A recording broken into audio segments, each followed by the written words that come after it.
The Brown family's two-story house in a beautiful suburban neighborhood of Richmond symbolized a perfect family from the outside.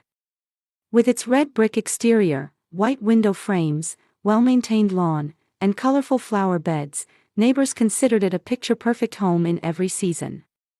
Elizabeth Brown sighed deeply as she looked at the high school student files spread across the kitchen island counter. A woman of delicate beauty and gentleness, she had worked as a counselor at Albert High School for over 10 years and earned tremendous trust from her students. "Stop bringing students' casework home," Richard Brown's low, grave voice interrupted her thoughts. Richard was a leading real estate developer in the area, respected in the community for his career and charisma. Standing over 6 feet tall, his presence stood out in any room. He wore expensive suits with ease and exuded the confidence of a successful man.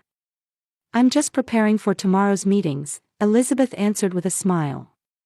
"I'll put them away soon." Richard leaned against the kitchen counter, holding a glass of whiskey. "You're too kind.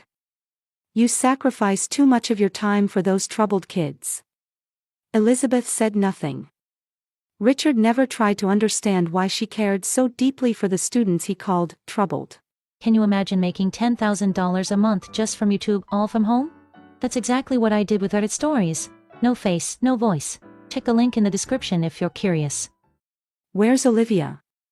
Richard asked. "In her room. I think she's doing homework." Richard frowned. "Shut away again. She's been acting strange lately. Go check her room." Elizabeth frowned. "She might be busy right now. And she's a 15-year-old girl. She needs privacy too." "There's no privacy in this house," Richard's voice was cold, leaving no room for discussion. "Go check on her." Elizabeth nodded silently, putting away her papers and choosing to obey to avoid an argument with her husband. She had long believed that maintaining peace in the home was her responsibility. Olivia's door was closed. Elizabeth knocked gently. "Olivia? May I come in?" When there was no response, she opened the door quietly. In the dimly lit room, Olivia was lying on her bed. Wearing a plain, simple t-shirt and sweatpants, she was looking at her smartphone but immediately darkened the screen when her mother entered. "Are you okay?" Elizabeth asked worriedly. Instead of answering, Olivia curled up. Her long brown hair covered her face, hiding her expression. "My stomach hurts." Elizabeth sat on the edge of her daughter's bed. "Again? That's the third day. Do you have a fever?" She reached out to touch Olivia's forehead, but her daughter pulled away. "No fever. I just don't feel well." "What about food? Do you want to eat something? I could heat up some soup." Olivia shook her head slightly. "Not hungry." Elizabeth looked around the room. The walls that were once decorated with bright colors and photos of friends were now bare. Her once cheerful and outgoing daughter had changed into someone else entirely in recent months. Her grades had dropped, she no longer spent time with friends, and she stayed shut in her room at home.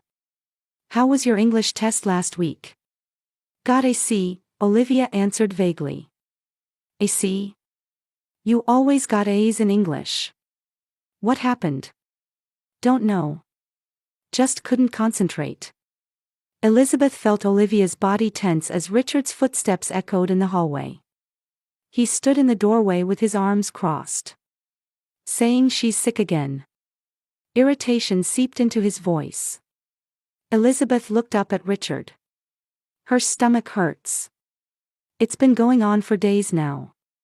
"Teenage make-believe," Richard said callously. "She just wants attention.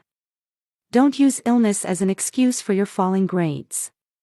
"Richard, she really..." "Enough," he cut off his wife's words. "Don't coddle her. When I was her age, I didn't miss school even when I had a fever. Teach her toughness." Olivia remained silent, facing the wall. Elizabeth placed her hand on her daughter's shoulder, but Olivia didn't move. "You're going to school tomorrow. Understood. Richard commanded. Olivia just nodded slightly. After Richard left the room, Elizabeth gently stroked her daughter's hair. If you're really worried, I can take you to the doctor. Dad won't allow it, Olivia's voice trembled. Then Elizabeth searched for words. We could go secretly. Olivia finally looked at her mother. Her eyes were empty, their former sparkle gone. It's okay. It's just a stomachache. Deep down, Elizabeth felt this wasn't just a stomachache. It was something in her daughter's eyes, an unspeakable sadness and fear. But she couldn't see the cause. You can tell me anything, Elizabeth whispered. There's nothing to tell, Olivia turned away. Leave me alone. Elizabeth left the room with heavy steps. Downstairs, Richard had turned on the television and started watching the news. He had entered Olivia's life 5 years ago when she was only 10. After Elizabeth's former husband Daniel died in a car accident, Richard offered them stability and protection. 2 years later, he formally adopted Olivia, becoming her legal father. The relationship had been good at the beginning. But something began to change. It started with small changes: Olivia's rebellious attitude, Richard's increasing strictness. Elizabeth thought it was just a rite of passage through adolescence. But now, her intuition told her something more serious was lurking beneath the surface. When she entered the living room, Richard gave her a cold look. Don't take her to any doctor. It's a waste of money. Don't use insurance for such make-believe illnesses. Elizabeth nodded quietly. The next morning, Elizabeth watched from the living room window as Olivia boarded the school bus. Her shoulders were slumped, and fatigue emanated from her entire body. She hadn't eaten breakfast, and her face remained pale. I wonder if forcing her to go to school was really the right thing to do, Elizabeth muttered to herself. Of course it was, Richard said, appearing behind her. Already dressed in his business suit, he was ready to leave for work. If you coddle her, she'll always remain weak. Toughness requires strictness. Elizabeth nodded silently. She knew that questioning her husband's disciplinary philosophy would lead to a lengthy argument. Richard was about to leave for a 3-day business trip, so at least the house would be quiet during that time. Keep a close eye on Olivia while I'm gone. Always know what she's doing, Richard emphasized before leaving. Don't forget to check her phone. Elizabeth felt a slight disgust but answered, yes, I understand. She had always felt uncomfortable with Richard interfering with Olivia's privacy, but she had partly gone along with it under the pretext of parental responsibility. After Richard left, Elizabeth headed to her workplace, Albert High School. Waiting for her in the counseling office was her colleague and close friend, Sarah Martinez. Elizabeth, you look terrible, Sarah said worriedly. Another all-nighter with casework? Elizabeth managed a tired smile. No, I'm worried about Olivia. They moved to the back of the office where other staff couldn't hear them. Elizabeth confided in Sarah about Olivia's behavior over the past few months: declining grades, thinning friendships, and especially the concerning recurring illnesses. Richard says it's just make-believe.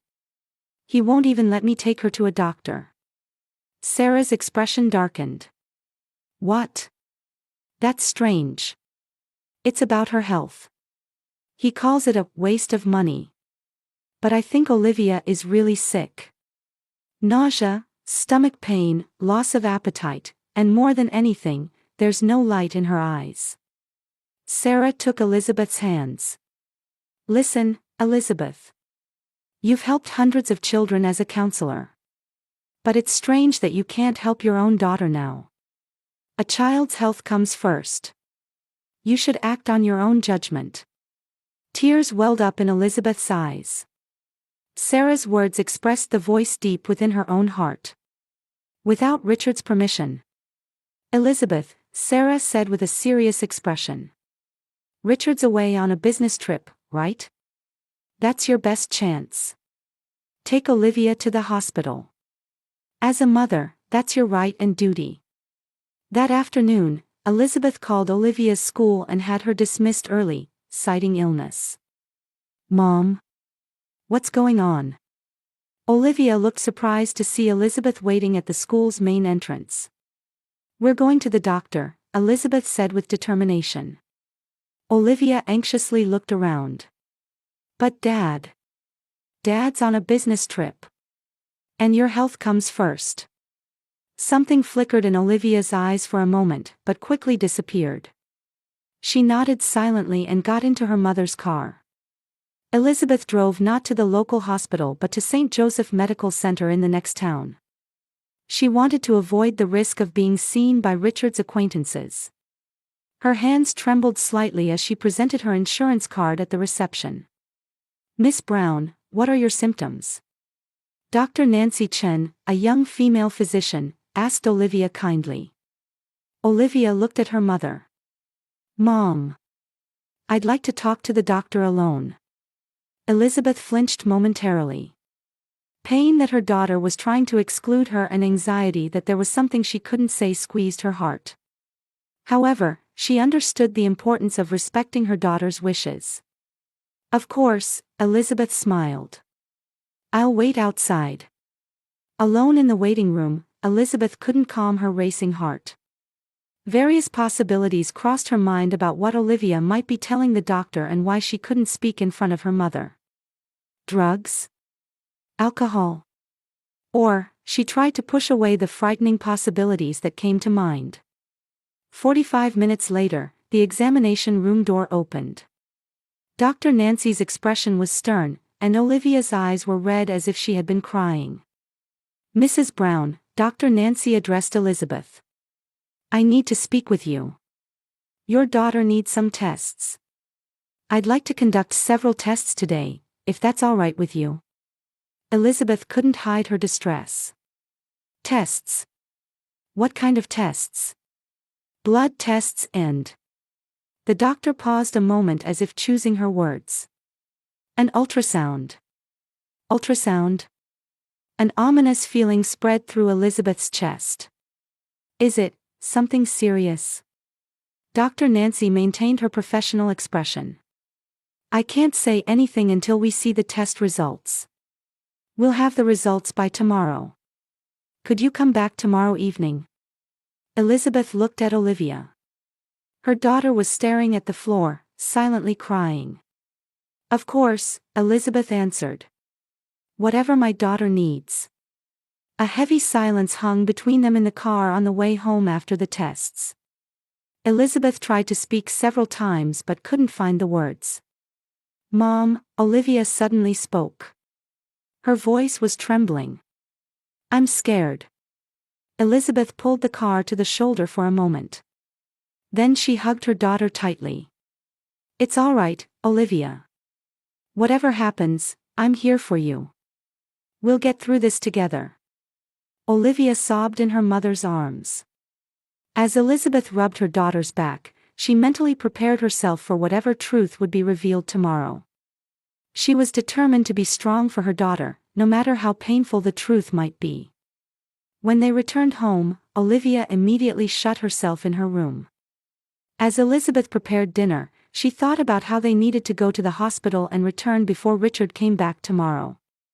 The next afternoon, Elizabeth ended her last counseling session at Albert High School. The clock showed 3:45. Richard will call at 5. I need to be back from the hospital and at home with Olivia by then, she thought anxiously as she grabbed her bag.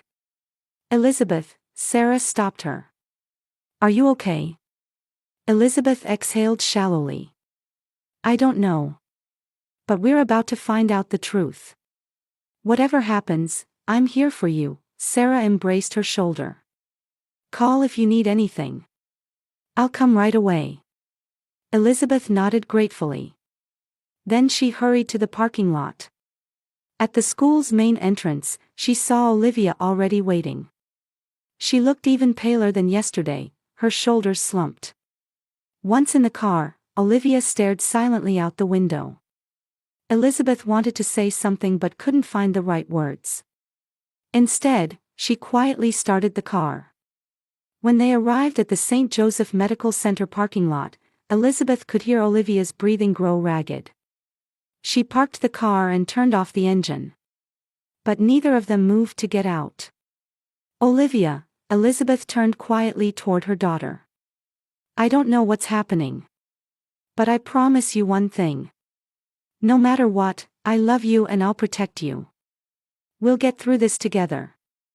Tears welled up in Olivia's eyes.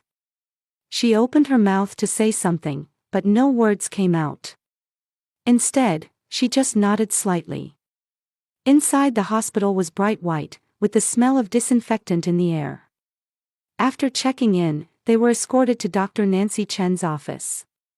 The doctor stood up with a serious expression when she saw them. "Mrs. Brown, Mississippi. Please sit down," she indicated chairs on the other side of her desk. A strange tension hung in the examination room. Dr. Nancy stared at her computer screen in silence for a few seconds. Then, after taking a deep breath, she turned to Olivia and Elizabeth. "The test results are in," Dr. Nancy said quietly. Her voice had the typical calmness of a physician, but clear concern showed in her eyes. After looking at Olivia's blood tests and ultrasound results together, she hesitated for a moment. "In your stomach." Elizabeth's heart began to race. Time seemed to stop. "Olivia is pregnant. About 12 weeks along." The sound of blood rushing roared in Elizabeth's ears. A cry escaped her lips, seeming to come from so far away she barely recognized it herself. "No. That's..." She couldn't find words. Olivia covered her face with both hands, bent forward, and broke down crying. Elizabeth automatically put her arms around her daughter, but she herself was trembling. "I understand how you feel," Dr. Nancy said quietly. "This is an extremely difficult situation.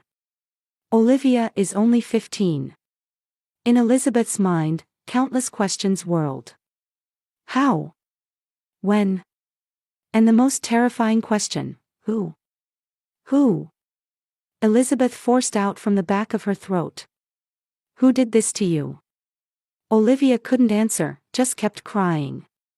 Dr. Nancy stood up and said quietly, "Let's talk in another room. A nurse will stay with Olivia." Elizabeth nodded vaguely. Though she didn't want to leave Olivia, she understood the need to calm down. A nurse entered the examination room and gently placed her hand on Olivia's shoulder. Elizabeth stood up weakly and followed Dr. Nancy. Entering a small consultation room, the doctor closed the door and faced Elizabeth. "First, take a deep breath," she said quietly. Elizabeth did as told, inhaling a shaky breath. "In situations like this, there are various options," Dr. Nancy continued. "There's still time, but whatever choice you make, Olivia's mental care takes priority." Elizabeth finally found her voice. "I don't understand. She hardly goes out. She didn't have a boyfriend. Just back and forth between school and home." "Mrs. Brown," Dr. Nancy's voice softened. "In my conversation with Olivia, a very concerning situation has come to light. I've called in a social worker. She needs to talk with Olivia in more detail." Elizabeth's blood ran cold. A social worker? Why? Olivia's situation. The doctor seemed to be choosing her words. "May involve legal issues." Legal. Elizabeth repeated the word. And suddenly, a horrifying possibility arose in her mind. Was Olivia raped? Her voice trembled. Dr. Nancy didn't answer directly. "Social worker Tracy Williams has arrived. After she speaks with Olivia, we'll talk, the three of us." Elizabeth was left in the consultation room with trembling legs. 10 minutes felt like an hour. In her mind, various terrifying possibilities appeared and disappeared. Thinking about the fear and loneliness Olivia might have experienced was heartbreaking. The door was knocked on, and a woman entered. She introduced herself with a calm expression. Mrs. Brown, I'm Tracy Williams. I'm a social worker with Child Protective Services. Olivia? Elizabeth asked with a trembling voice. She's with Dr. Nancy. She's safe. Tracy encouraged her to sit down. Mrs. Brown, what I'm about to tell you is very difficult. You'll need your strength. Elizabeth nodded firmly. I spoke with Olivia. At first, she didn't want to talk. But I explained that we needed to know the truth for her safety and to provide appropriate support, Tracy said quietly. Olivia says she has been sexually abused for about a year. For a year. Elizabeth's expression showed disbelief. By whom? A teacher? A coach? Tracy exhaled deeply. Your husband, Richard Brown. Elizabeth's world collapsed. She shook her head violently. No. That's a lie. Richard is her father. He even adopted her. He wouldn't do such a thing. Mrs. Brown, Tracy said quietly but firmly. In our experience, it's very rare for children to lie about such serious allegations. Especially when they can provide detailed explanations. But Elizabeth's voice was hoarse. Why didn't Olivia tell me? Olivia did tell us. She was afraid of hurting you. She said Richard threatened that if she spoke, it would hurt her mother, and that no one would believe her. Tracy's voice was gentle. Furthermore, she herself didn't want to break the family. Intense pain shot through Elizabeth's chest. Guilt for failing to protect her daughter and anger toward her husband overwhelmed her. Her body was shaking uncontrollably. We need to report this to the police now, Tracy said. Ensuring Olivia's safety is the top priority. Richard is on a business trip. He's coming back tomorrow, Elizabeth answered mechanically. That's good, Tracy said. You and Olivia need to move to a safe place. Do you have relatives or trusted friends you could stay with? Sarah's face appeared in Elizabeth's mind. Yes, I do. Excellent, Tracy smiled gently. A police officer will record statements from you and Olivia. After that, you'll move to a safe location. Meanwhile, an arrest warrant for Richard will be issued. Though Elizabeth's mind was in chaos, one thing was clear. She had to protect Olivia. Now that she knew her husband's true nature, all her maternal instincts had awakened to protect her daughter. Let me see Olivia, she stood up. Tracy opened the door and escorted Elizabeth to Dr. Nancy's examination room. Olivia sat in a chair, her eyes red and swollen. When Elizabeth entered, Olivia shrank back fearfully. Olivia. Elizabeth said with a trembling voice. I'm sorry. Mom couldn't protect you. Tears welled up in Olivia's eyes again. I wanted to tell you, but I was scared. Elizabeth rushed over and hugged her daughter tightly. They cried in each other's arms. For a long time, no words were necessary. That embrace contained all their love, apologies, and understanding. It's going to be okay now, Elizabeth whispered as she stroked her daughter's hair. I won't let anyone hurt you anymore. Mom will definitely protect you. Elizabeth woke up in the guest room of Sarah's house. For a moment, she didn't know where she was, but seeing Olivia sleeping beside her, she remembered yesterday's events were real. She quietly got up and looked around the room where morning sunlight streamed through the window. The hours at the police station had been like a nightmare. Olivia's testimony was recorded, and Elizabeth herself kept answering questions.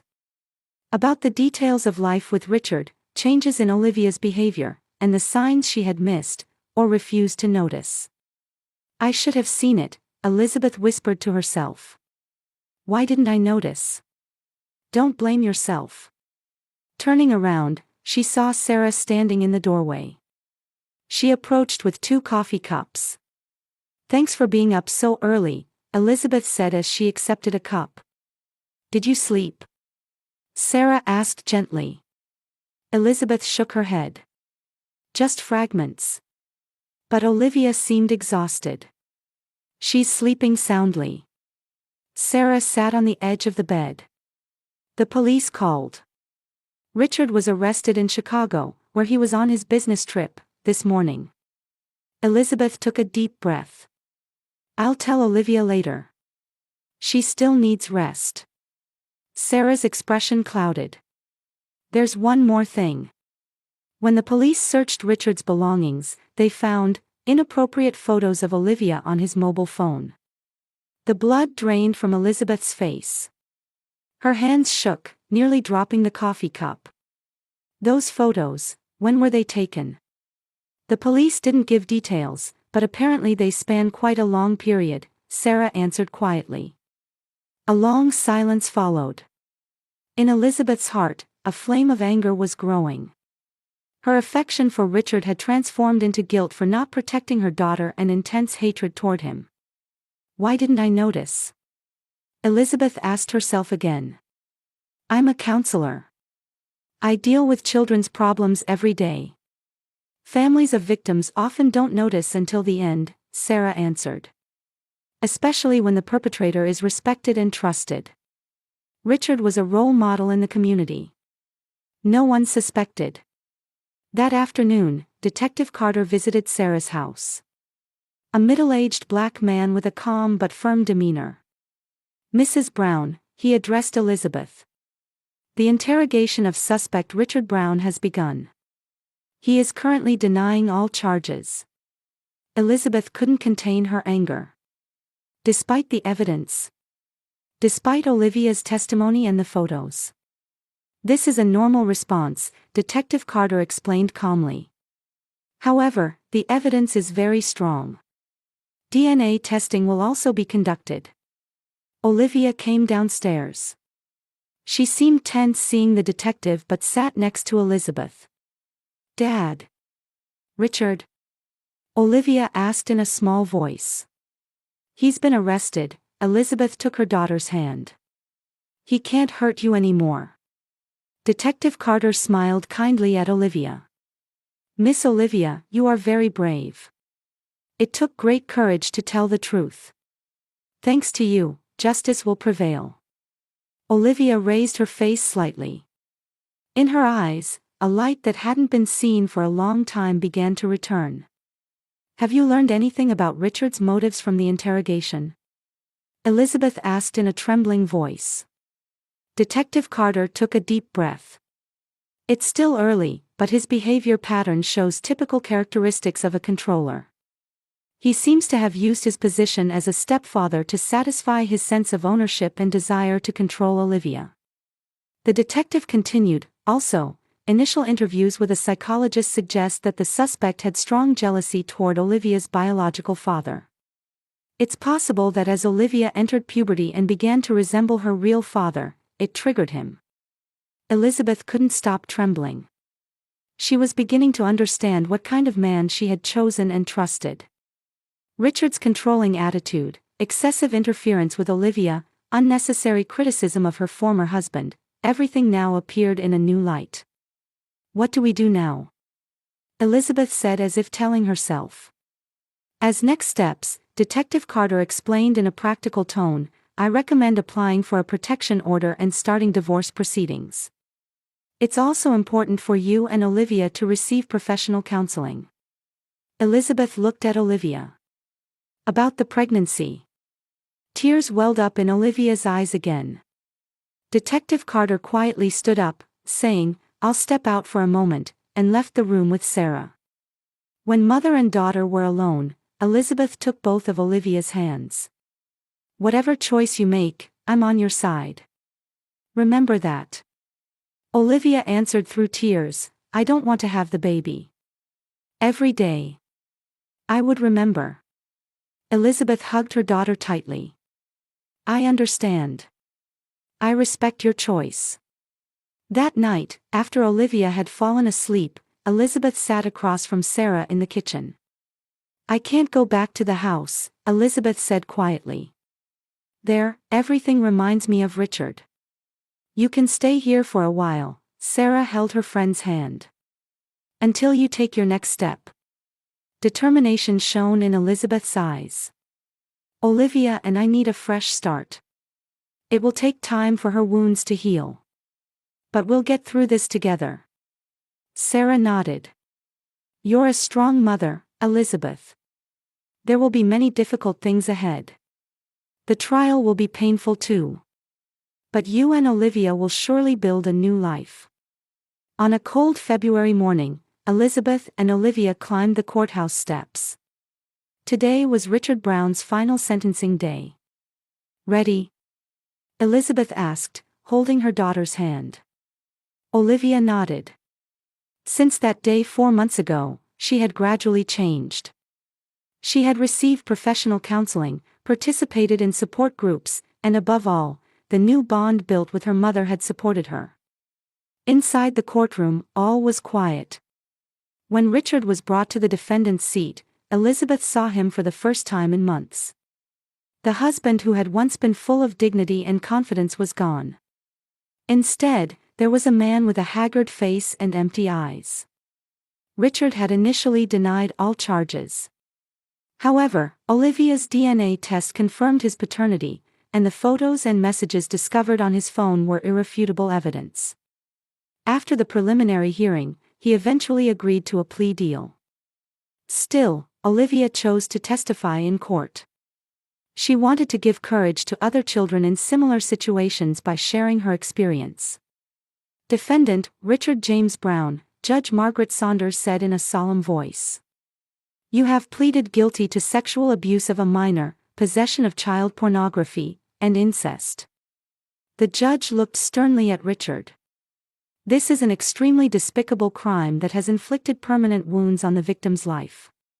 Your act of using your position and authority to abuse a child you should have protected deserves the harshest condemnation. A heavy silence fell over the courtroom. This court sentences you to 25 years in prison. Possibility of parole begins after 18 years. Elizabeth embraced Olivia's shoulders. Between them flowed relief and a sense that one chapter had ended. Outside the courthouse, spring sunshine greeted them. 3 weeks ago, they had left this town and moved to a small town called Cedarville, 100 miles away. Elizabeth had secured a position as a counselor at a local school, and Olivia had begun attending a new school. Mom, Olivia suddenly said. I want to speak at the support group. About my experience. Elizabeth looked at her daughter in surprise. Really? That's a very brave decision. Olivia smiled slightly. It might help someone. The counselor said silence only protects the perpetrator. Elizabeth hugged her daughter. Her heart was filled with pride and love. This past year had been hellish for them, but through that suffering, their bond had grown stronger than ever. As they got into the car, Elizabeth thought, a true family isn't about blood relations, but about relationships where people protect and respect each other. The road ahead would certainly not be smooth. But they would move forward together, one step at a time. Toward a new life.